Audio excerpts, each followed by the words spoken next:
The Galactic Council's engineering chamber buzzed with activity. 17 different species from across the galaxy moved about with purpose, checking displays and adjusting equipment around the massive prototype at the center of the room. The FTL drive, a gleaming construction of exotic metals and pulsing energy conduits, sat mockingly silent despite weeks of their best efforts. Chief Engineer Jian slumped in his chair, all four of his violet eyes blinking tiredly in sequence. The Arcturian's gray skin had lost some of its usual luster after the marathon sessions trying to solve the drive's mysteries. "Another failed simulation," he announced, his tentacles flicking away the holographic display in frustration. The energy output drops at the crucial phase shift moment. Again. Around him, the other engineers reacted with their species-specific signs of disappointment. The insectoid Krell engineers clicked their mandibles. The gaseous Tab dimmed their luminescence. The reptilian Sorn engineers hissed softly. "We've tried 57 variations on the quantum compression field," said Assistant Engineer Dury, her crystalline body reflecting the chamber's lights. "The mathematics are sound. The theory is proven. This should work." Jian nodded. "Yet it doesn't. We're missing something fundamental." The Arcturian rose to his full height, nearly 3 meters, and moved around the prototype, his 4 eyes scanning every connection and junction point. This was the culmination of decades of theoretical work. The FTL drive would change everything if they could make it function. Current interstellar travel took years between systems. With this drive, it would take minutes. If only they could make it work. "Council Elder Tai is coming to check our progress tomorrow," warned Dury. "The funding committee is growing impatient." Jian's skin rippled with stress. The council had invested enormous resources in this project. 17 species had contributed their best minds and technologies. They couldn't fail now. "Run Series 63 again," he ordered. "Adjust the temporal stabilizer by 0.3 microns." The team moved to their stations, but the weariness was evident in every movement. They had been at this for weeks without a breakthrough. The chamber doors slid open. Everyone turned, expecting Elder Tai early for his inspection. Instead, 5 humans walked in, led by a small woman with short black hair and confident eyes. The room fell silent. Humans, the newest members of the Galactic Council. Barely 2 centuries of space travel under their belts, compared to the millennia of experience possessed by most other council races. "Greetings," said the woman, bowing slightly. "I'm Dr. Ju Kim, lead physicist from Earth's Quantum Propulsion Laboratory. These are my colleagues. We were sent to assist with the FTL project." Jian's upper eyes narrowed while his lower ones scanned the humans' simple equipment cases. The council must be truly desperate to send these newcomers. "We appreciate Earth's interest in our work," Jian said carefully, "but this is the most advanced propulsion project in galactic history. We have the finest minds from 17 spacefaring civilizations working here." Dr. Kim smiled politely. "And yet the drive doesn't work." The bluntness sent a ripple of offense through the chamber. The Krell engineer's wings buzzed in agitation. "What my colleague means," a tall human male stepped forward quickly, "is that sometimes fresh eyes can help. We've studied your schematics and have some ideas to contribute." Jian's tentacles curled slightly. These humans had studied their schematics. Those were supposed to be restricted to the engineering team. "Elder Tai authorized our access," Dr. Kim explained, noticing his reaction. "The council voted yesterday to include Earth in the project officially." This was news to John. He felt a flash of anger at not being consulted, quickly followed by resignation. If the council had ordered it, he had no choice. "Very well," he said. "You may observe today's test run. Assistant Dury will show you to the observation area." Dr. Kim shook her head. "Actually, we'd prefer to examine the drive core directly before your next test." "That's not protocol," Jian stated firmly. "Neither is failing for 3 weeks straight," Dr. Kim replied, her voice still pleasant but unyielding. "The council has authorized our full participation." A tense silence filled the chamber. Finally, Jian gestured with a tentacle. You have 30 minutes before the next test sequence. The humans moved quickly to the drive, opening their cases and removing scanning equipment Jian didn't recognize. Their efficiency was surprising. They spoke little, mostly in short phrases, pointing and nodding to each other. Their technology seems primitive. Dury observed quietly beside Jian. Yes, he agreed. But the council must have reasons for including them. They watched as Dr. Kim climbed onto the platform housing the quantum initiator, the heart of the drive. She placed her hand directly on the casing, closed her eyes, and stood perfectly still. What is she doing? Jian asked, moving closer. Feeling, replied one of the other humans without looking up from his scanner. Feeling what? The drive, the energy flow, the vibrations. Jian's tentacles twisted in confusion. What possible data could come from simply touching the casing? The quantum processes happened at scales far too small to produce any detectable vibration. After several minutes, Dr. Kim opened her eyes and rejoined her team. They huddled together, speaking quickly and quietly. Jian couldn't hear what they were saying, but their expressions shifted from serious to excited. Finally, Dr. Kim approached him. We'd like to suggest some modifications before your next test. Modifications based on touching the machine. Jian couldn't keep the disbelief from his voice. Partly, she said. Also based on our analysis of your test data and our own quantum theory models. What modifications? The phase shift initiator timing is off by approximately 0.3 nanoseconds. It's creating a feedback loop in the compression field. We need to adjust the temporal synchronization. Jian blinked all 4 eyes in sequence. That's what we're testing in the next run. Yes, but your adjustment is in the wrong direction. You're increasing the timing when you need to decrease it. That contradicts all our models.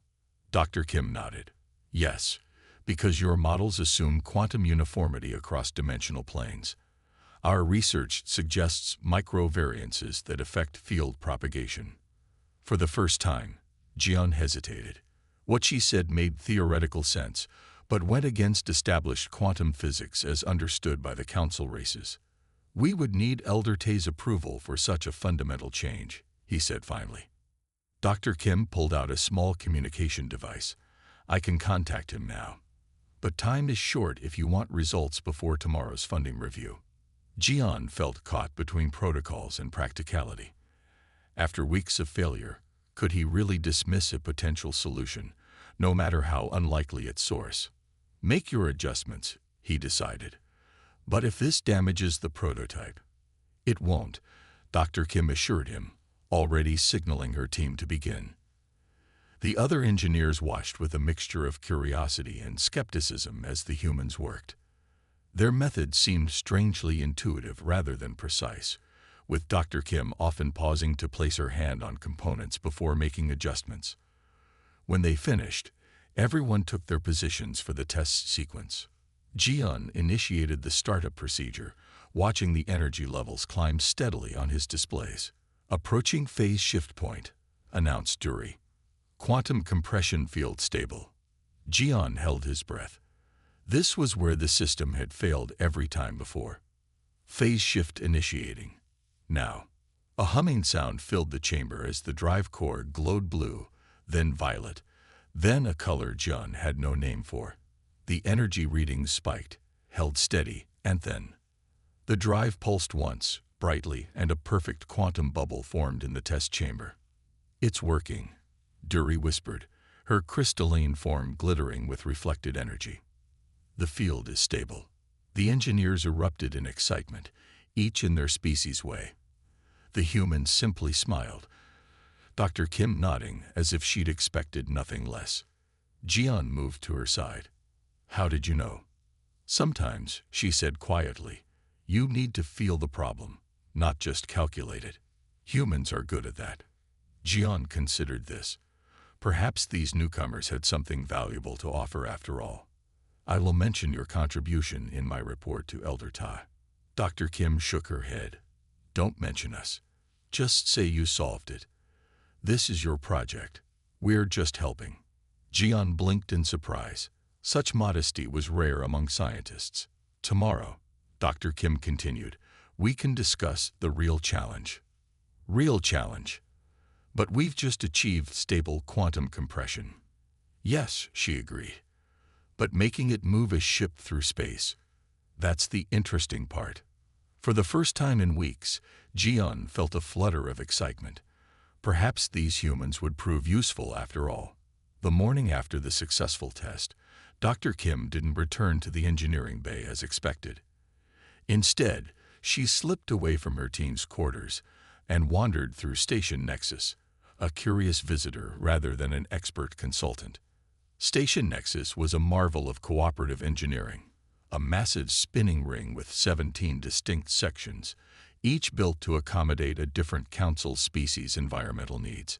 The central hub, where the engineering bay was located, maintained standard conditions suitable for most oxygen breathers. Kim walked slowly through the public corridors, pausing often to observe. In the hydroponics section, towering green plants from a dozen worlds grew under specialized lighting. Two Sorn engineers argued over the proper pruning technique for what looked like blue ferns. Kim watched them for several minutes, noting how their scaled hands gestured with emphasis. "Are you lost, human?" asked a voice behind her. Kim turned to see a maintenance worker, a TAV, their semi-gaseous form contained within an environmental suit that gave them a vaguely humanoid shape. "Not lost, just exploring," Kim replied with a smile. "I'm Dr. Kim, part of the Earth delegation." "I am Noro," the TAV introduced themselves, their voice coming through a translator. "Hydroponics maintenance crew." "This is beautiful work," Kim said, gesturing to the garden. "How long have you worked here?" Noro seemed surprised by her interest. 15 cycles. Before that, I worked on TAV colony ships. Colony ships? I'd love to hear about those. For the next hour, Kim sat with Noro as they described life aboard the massive generation ships that had carried TAV explorers between stars before FTL technology.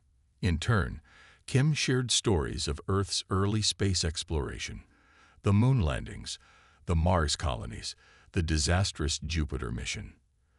By midday, Kim had visited 3 more sections of the station.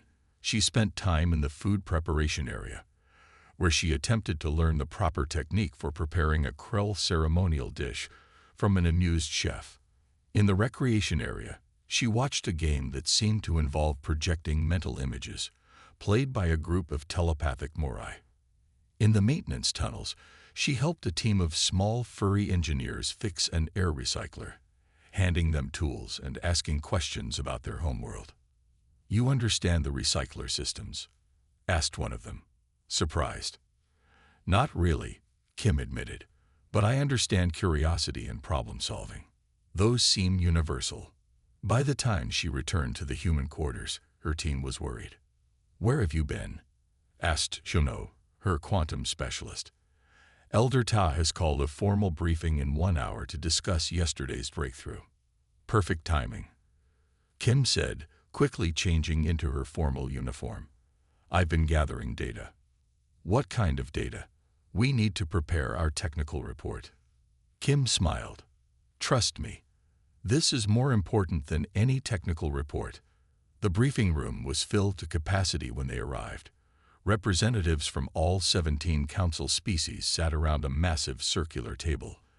Elder Ta, a dignified Sorn with emerald scales and elaborate neck frills, presided at the head position. "Chief Engineer Jian has reported remarkable progress," Elder Ta announced as the meeting began. "The quantum compression field has been stabilized." Applause and various species-specific sounds of approval filled the room. "However," continued Elder Ta, "we still face the challenge of applying this field to actual space travel. Dr. Kim and the human delegation have been invited to share their insights as they contributed to yesterday's breakthrough."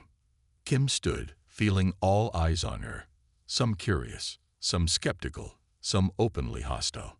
"Thank you, Elder Ta," she began. "Before I discuss technical matters, I'd like to ask a question. How many of you have visited the station's hydroponics garden recently? Or talked with the maintenance crews who keep your air clean? Or watched how different species interact in the recreation areas? Confused murmurs spread through the room. This was not what they expected. What relevance does this have? Demanded a Krell representative, mandibles clicking. Everything, Kim replied. Because your engineers are approaching this wrong. You're treating FTL as a complex mathematical problem. It's not. It's a perceptual one. The room erupted. Several delegates rose from their seats, speaking all at once. Jian's tentacles coiled in indignation. This is absurd, he exclaimed. FTL travel is fundamentally mathematical. The quantum equations are perfect, Kim interrupted calmly. Your mathematics are flawless. Your engineering is brilliant, but you're missing something essential. And what might that be? Elder Tai asked, his voice cutting through the chaos. Perspective, Kim said. Today, I watched a Tav and a Sorn working together to repair a recycler. They see the same machine completely differently because of their different physiologies. The Tav perceives gas flow patterns the Sorn can't detect. The Sorn sees color variations invisible to the Tav. She paused, making eye contact with different delegates. Each species in this room perceives reality through different senses, different nervous systems, different evolutionary histories. That's your greatest strength and your biggest blind spot. The room had quieted, listening now. Humans aren't smarter than you, Kim continued. We're not better engineers or mathematicians, but we are different. We evolved as pattern recognition specialists, constantly making intuitive leaps rather than purely logical steps. She activated a display, showing brain scans, human alongside various alien species. Human brains process spatial relationships and movement differently than most of yours. We're always predicting, anticipating, feeling our way through problems. Yesterday's breakthrough wasn't just about adjusting timing. It was about recognizing a pattern in the energy flow that your instruments weren't programmed to detect. Jiam's tentacles relaxed slightly as he leaned forward. You're suggesting we need intuition. I'm suggesting we need multiple perspectives, Kim clarified. The FTL drive is attempting to bend reality itself. Reality isn't just mathematical. It's experienced differently by each species. To truly control an FTL field, we need to understand how space-time feels, not just how it calculates. Feels, scoffed a crystalline delegate. Space-time doesn't feel like anything. It's a dimensional construct. To you, perhaps, Kim said. But today, I watched your maintenance crews navigate complex systems without calculations, just experience and sensation. I watched recreational games based entirely on perception that computers can't replicate. What if space-time navigation requires something similar? Elder Taz's neck frills extended thoughtfully. What do you propose, Dr. Kim? A new approach. We continue the technical work, but we add perceptual interfaces, ways for pilots to directly sense the quantum field. We build a system that translates mathematical abstractions into sensory experiences unique to each species. Impossible, declared Jian. The quantum field exists at scales too small for biological senses to detect. So does light, Kim countered. Yet you built instruments to see distant stars. So does sound, yet you created devices to hear subatomic vibrations. We don't need to sense the quantum field directly. We need to translate it into something we can sense. The room fell silent as the delegates considered her words. Finally, a Morai representative spoke, their voice a melodious hum. The human's proposal has merit. We Morai have long believed that perception shapes reality, as much as reality shapes perception. This approach would require significant redesign, Jian protested, though Kim noticed his tone had shifted from dismissive to considering. Not redesign, Kim said. Addition. Your work remains the foundation. We simply build a new interface layer, a way for pilots to feel what's happening and respond intuitively. Elder Ta stood, signaling an end to discussion. Dr. Kim, You have 1 week to demonstrate your concept. If successful, we will integrate it into the main project. If not, we return to conventional approaches. As the meeting dispersed, Jian approached Kim. His 4 eyes studied her with new interest. Your ideas are unorthodox, he said, but yesterday's success cannot be dismissed. I will assign 3 engineers to assist your team. Kim nodded. Thank you. And I'd like to request something else. Access to crew members from different species. Not engineers, but pilots, navigators, even maintenance workers. Why? Because they already know how to feel their way through space, Kim said. They just don't know it yet.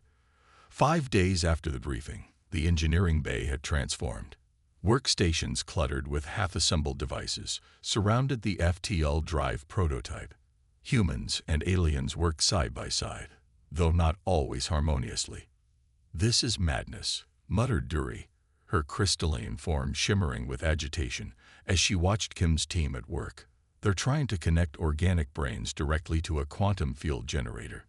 Chief Engineer Jian observed from a distance, his 4 eyes blinking in different patterns, a sign of deep thought among Arcturians. The humans had indeed taken their project in an unexpected direction. At the center of activity stood Dr. Kim, directing her team as they assembled what they called a neural interface. It looked deceptively simple, a helmet-like device connected to the drive's control systems by a tangle of cables. The quantum field creates ripples in space-time too subtle for instruments to detect consistently, Kim explained to a group of skeptical council scientists. But properly translated into sensory information, a trained pilot might perceive these patterns. Impossible, declared the head physicist, a Morai named Sun whose telepathic abilities required him to wear a damper when working with sensitive equipment. The quantum fluctuations occur at scales millions of times smaller than neural impulses, yet you can sense the emotions of others across a room, Kim pointed out. How many nanometers are emotions? Sun's luminous eyes narrowed. That is different. Telepathy is a form of perception we don't fully understand, Kim finished, just like our interface. The debate might have continued, but they were interrupted by Minho, the human engineer who had been calibrating the device. It's ready for the first test, he announced. Kim nodded. Let's begin with non-human subjects, as we discussed. This caused another stir among the watching scientists. You expect us to connect our brains to your untested device? Asked a Sorn engineer, her scales darkening with alarm. Not at all, Kim assured her. We'll start with simpler organisms. From a container, Kim's assistant removed what looked like a small aquarium containing several fish-like creatures with luminescent fins. Tav symbionts, Kim explained. Their nervous systems are sensitive to quantum fluctuations. That's how they navigate the gas giants of their home system. The Tav scientists present moved closer, clearly surprised. How did you know this? These are not commonly shared outside our worlds. I talked with your maintenance crew, Kim said simply. Noro explained how they use symbiont reactions to detect microleaks in gas systems. For the next hour, the team carefully monitored the symbionts as they were exposed to small controlled quantum fields. The creatures responded by changing their swimming patterns and bioluminescence in ways that directly corresponded to field fluctuations. The symbionts can sense the field structure, Kim pointed to the data. Now we need to translate that information into something a pilot can understand. Over the next 2 days, Kim's team expanded their tests to include neural recordings from volunteers of various species. Each perceived the quantum fields differently. Krell reported vibrations. Morai described color patterns. Arcturians detected what they called texture changes.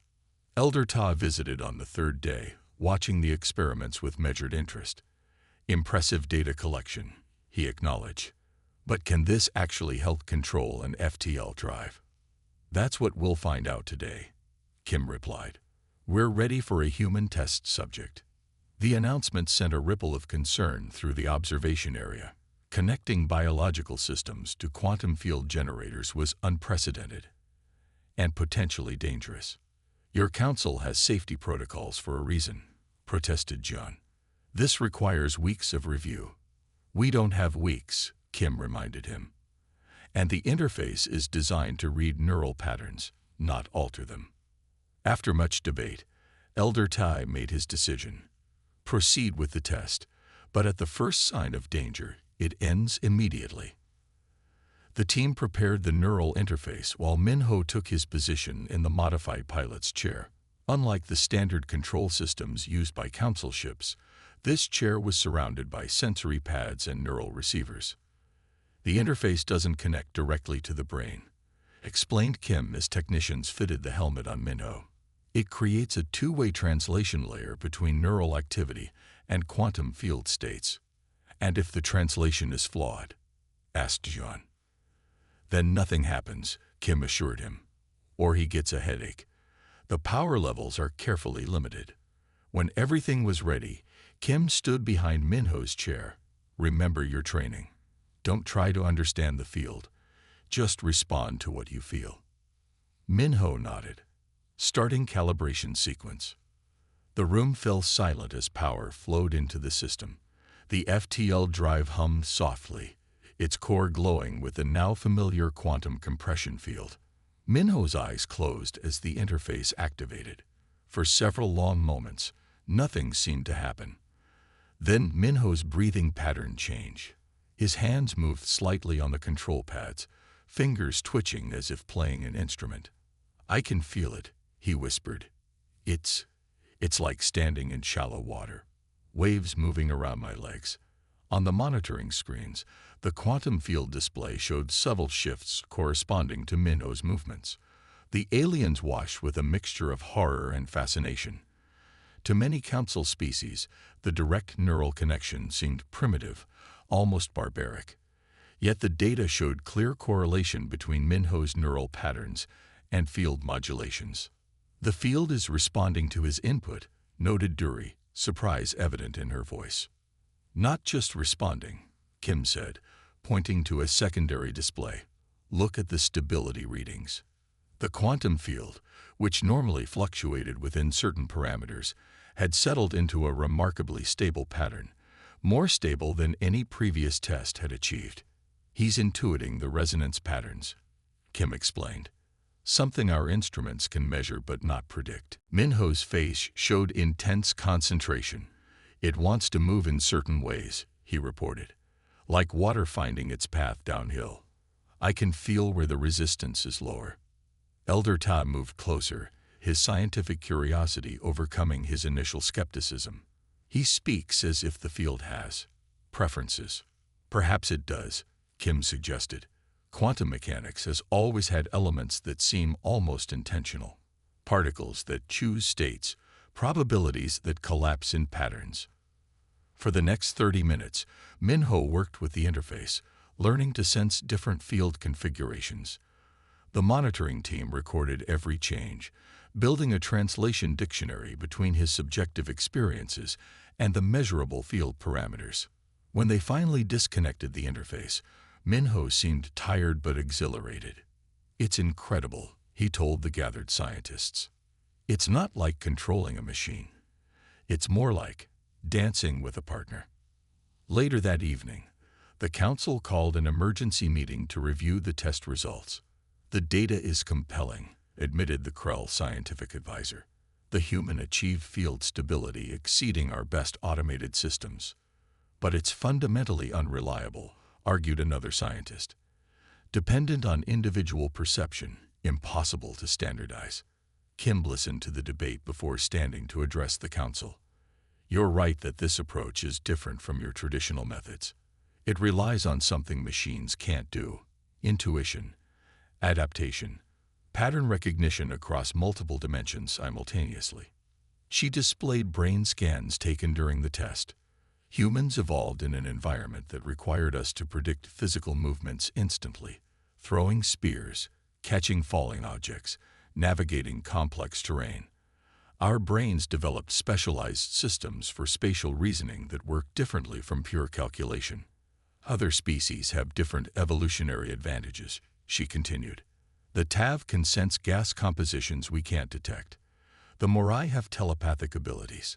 The Arcturians can process 4 visual fields simultaneously. What if the key to controlling FTL isn't finding the one perfect method, but combining our different perceptual abilities? Elder Taz's neck frills extended thoughtfully. You propose a multi-species approach. Yes, Kim said. A team of pilots, each contributing their unique perceptual abilities to navigate the quantum field. The room fell silent as the council members considered this radical proposal. One successful test doesn't prove the concept, Jian pointed out, though his tone was no longer dismissive. No, Kim agreed, but it opens a door. Let us prepare a full demonstration, an actual FTL jump with a neural interface pilot. After much discussion, Elder Ta made the decision. You have 3 days to prepare your demonstration, Dr. Kim. If successful, your approach will be incorporated into the official FTL development program. As the meeting concluded, Jian approached Kim. Your methods are unorthodox, he said, but I cannot argue with results. I would like to better understand your interface technology. Kim smiled. It would be my pleasure to explain it. And perhaps you could help us improve the tentacle-compatible controls. For the first time, Jian's mouth parts curved in what might have been an Arcturian smile. I believe I could. The test ship sat in the launch bay of Station Nexus, gleaming under the bright lights. It was small by galactic standards, barely 30 meters long, but its sleek hull housed the most advanced propulsion system ever created. The name Intuition had been freshly painted on its side, the human word rendered in both Earth script and the common galactic symbols. Inside the ship, final preparations were underway. The human team had spent 3 days modifying the standard control systems, much to the concern of the council engineers. What exactly is this? Asked Jian, pointing to a cluster of components that hadn't been in the original design. The 4-eyed Arcturian leaned closer, his tentacles twitching nervously. Sensory translators, explained Kim, who was supervising the installation. They convert quantum field data into specific sensory inputs tailored for different species. And these, Jian indicated patches of what looked like soft gel material covering certain control surfaces. Tactile interfaces, Kim said. They allow pilots to feel field fluctuations through their hands or tentacles or whatever appendages they use. Jian's skin rippled, the Arcturian equivalent of a skeptical frown. These modifications weren't in the approved designs. Thus the term improvised, Kim replied with a smile. Sometimes you need to adapt to unexpected challenges. The Council doesn't approve of improvisation in spaceflight, Jian reminded her, which is probably why it took 17 species working together several decades to develop an FTL prototype that still doesn't work properly, Kim said, though her tone remained friendly. Sometimes progress requires a little creative flexibility. Jian couldn't argue with that. Despite his reservations, the human approach had shown promising results in simulation. Today would determine if those results translated to actual space travel. The launch bay buzzed with activity as final checks were completed. The test was significant enough that Elder Ta himself was present, along with representatives from all 17 council species. They watched from a shielded observation deck as the human crew boarded the ship. Are we certain this is safe? Asked a Krell scientist, mandibles clicking anxiously. Neural interfaces directly connected to an FTL drive have never been tested outside laboratory conditions. The interface is well insulated, assured Dury, who had surprised everyone by becoming an advocate for the human approach. The pilot's brain cannot be directly affected by the quantum field. It's not the pilot's brain I'm worried about, muttered the Krell. It's the space-time continuum if something goes wrong. On the observation deck's main screen, they could see inside the ship's control room. Minho sat in the pilot's chair, now heavily modified with the neural interface components. Unlike traditional pilots who operated ships through standardized controls, Minho was essentially becoming part of the ship's systems. Sensors attached to his head and hands would translate his neural patterns into control inputs, while feedback systems would allow him to feel the quantum field. Pre-launch sequence initiated, announced the mission controller, a Sorn whose scales had been polished to a high shine for the occasion. All systems nominal. The ship's conventional engines powered up first. These would take it to a safe distance from the station before the FTL drive activated. The launch bay doors opened slowly, revealing the star-filled darkness beyond.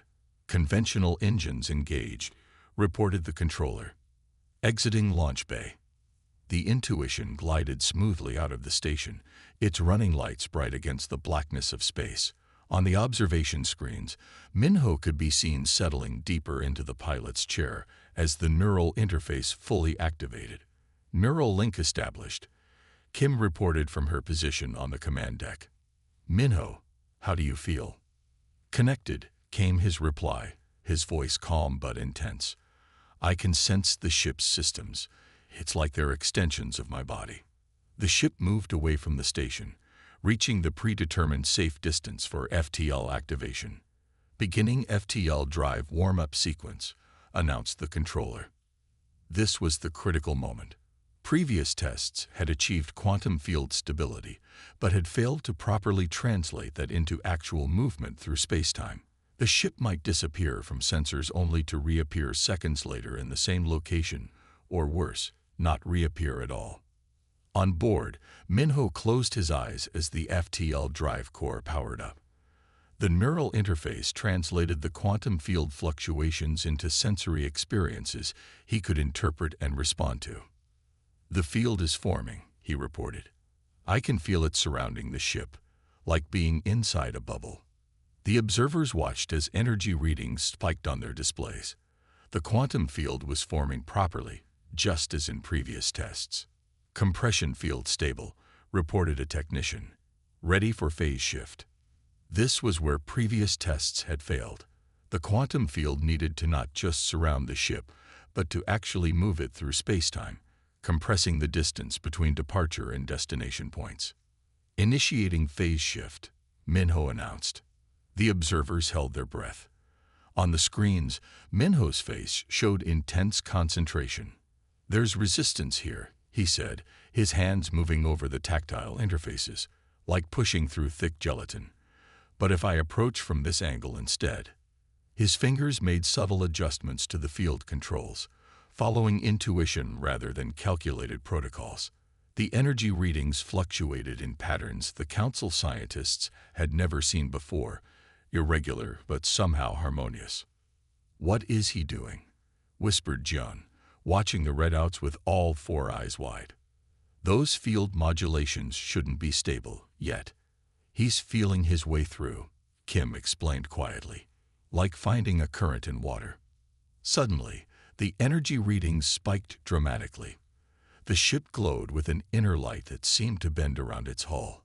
"Phase shift initiating," called out the controller, excitement breaking through professional detachment. "Field compression at maximum." As the meeting dispersed, Kim found herself surrounded by scientists who had been skeptical just days before, now eager to discuss adaptations for their species. The breakthrough had changed everything. Minho joined her as they left the briefing room. "Not bad for improvised modifications," he said with a tired smile. "Not bad at all," Kim agreed. "Though next time, maybe let's not use the phrase improvised around council engineers. I think Jian nearly had a heart attack, or whatever Arcturians have instead of hearts." "4 of them, actually," Minho laughed. "He told me during the interface installation. The FTL era had truly begun, and with it, a new approach to space travel that combined the best of calculation and intuition, science and sensation, technology and touch." The training facility aboard Station Nexus hummed with activity. What had once been a storage bay was now filled with modified pilot simulators, each designed to mimic the neural interface of the Intuition. Aliens of various species sat in specially adapted chairs, their bodies connected to the simulators through interfaces tailored to their unique physiologies. In the center of the room, Shunho guided a Krull pilot through a simulated FTL jump. The insectoid aliens' antennae were fitted with delicate sensors that translated the quantum field data into vibrations the Krell could interpret through their highly sensitive appendages. Don't try to analyze the patterns, Shunho advised. Just respond to what you feel. Difficult, chittered the Krell pilot, mandibles clicking in frustration. We are taught from hatching to process data methodically. Try thinking of it like hunting, suggested Shunho. When you stalk prey, do you calculate each step, or do you feel the right moment to strike? The Krell's compound eyes seemed to brighten with understanding. Ah, the prey sense. Yes, I understand now. Across the room, Minho worked with a group of TAV pilots.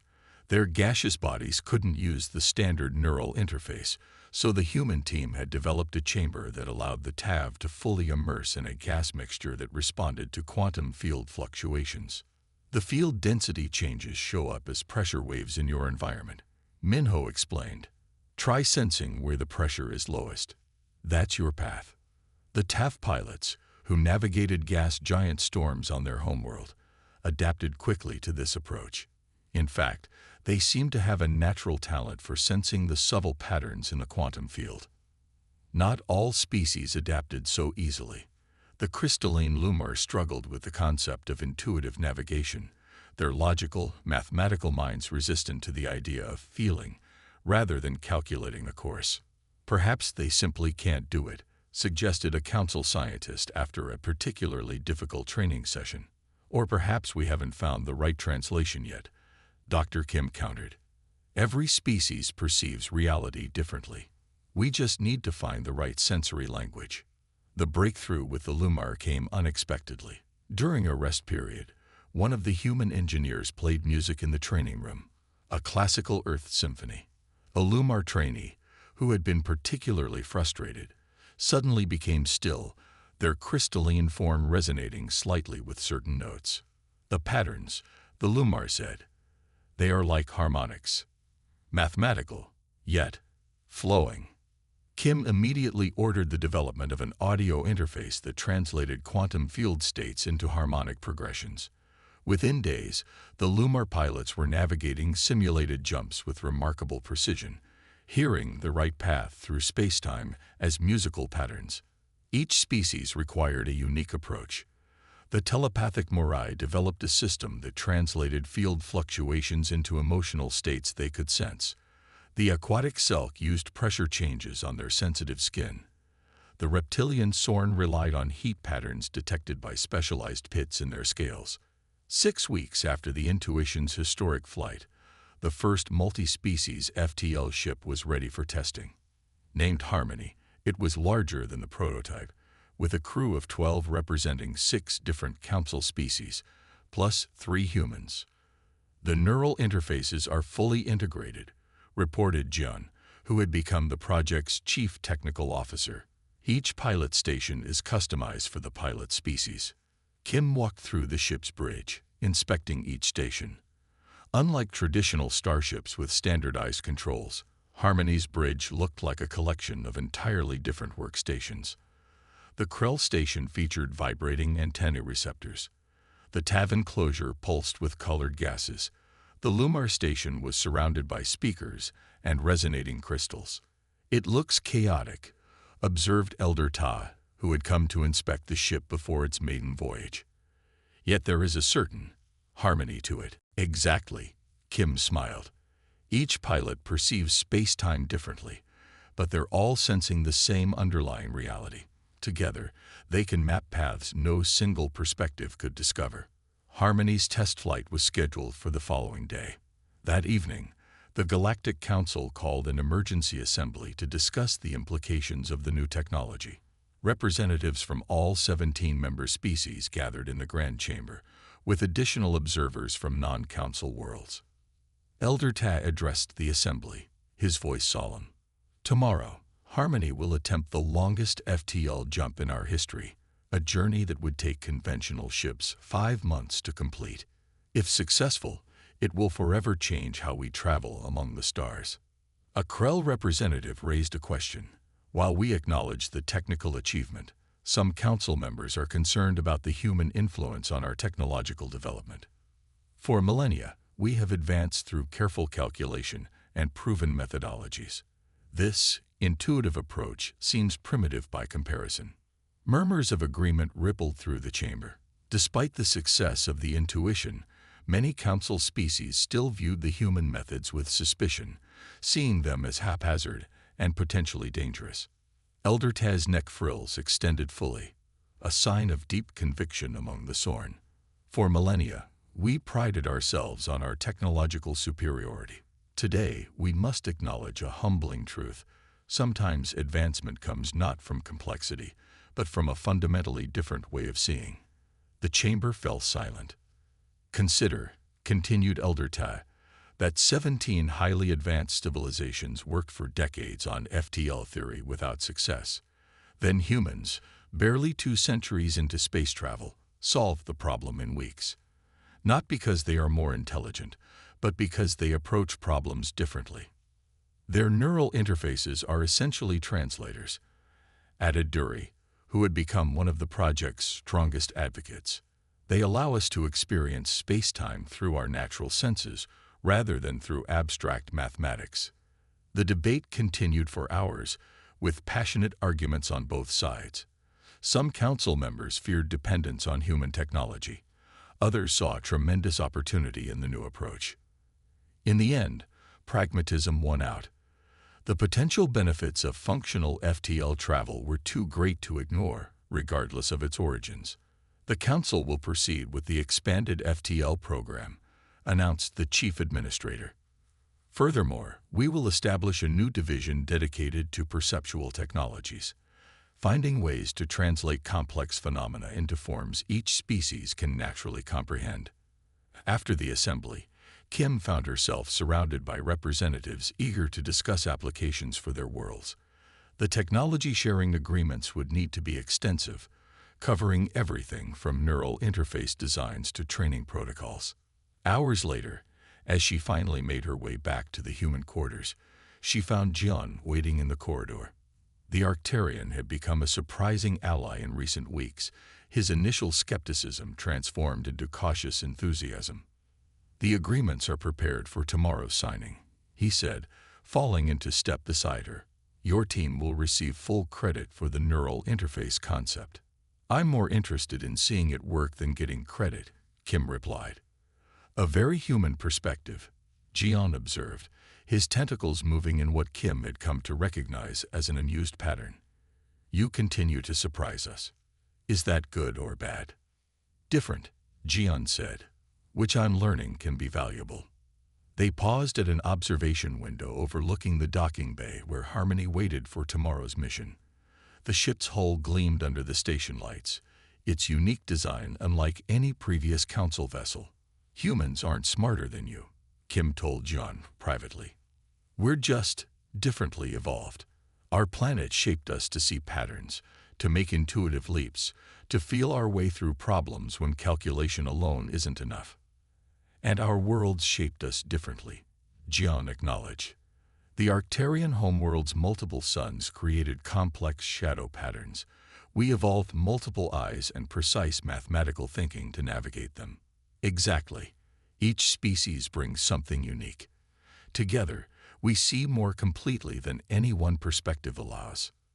The next morning, Harmony's crew boarded for their historic mission. The multi-species team had trained together intensively, learning to combine their different perceptual strengths. A human, a Tav, and a Krell would form the primary navigation triad, with others providing specialized support. From the observation deck, Kim watched as the ship moved away from the station.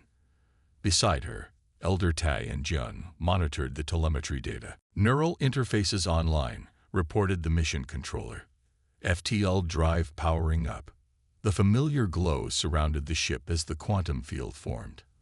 But unlike the Intuition's single-pilot approach, Harmony's field displayed new characteristics, more complex patterns, greater stability, deeper compression. "The combined perspectives are creating a more efficient field configuration," noted Jun, his 4 eyes fixed on the readings. "They're mapping paths we never theorized."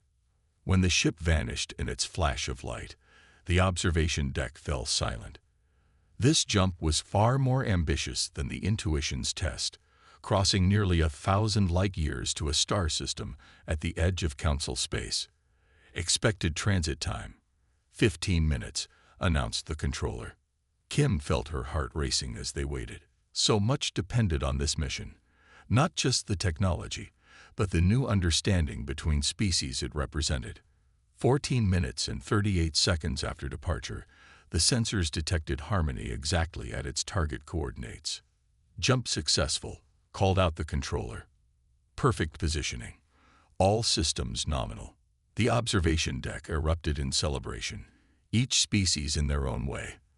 The Krell clicked their mandibles rapidly. The Tav pulsed with bright colors.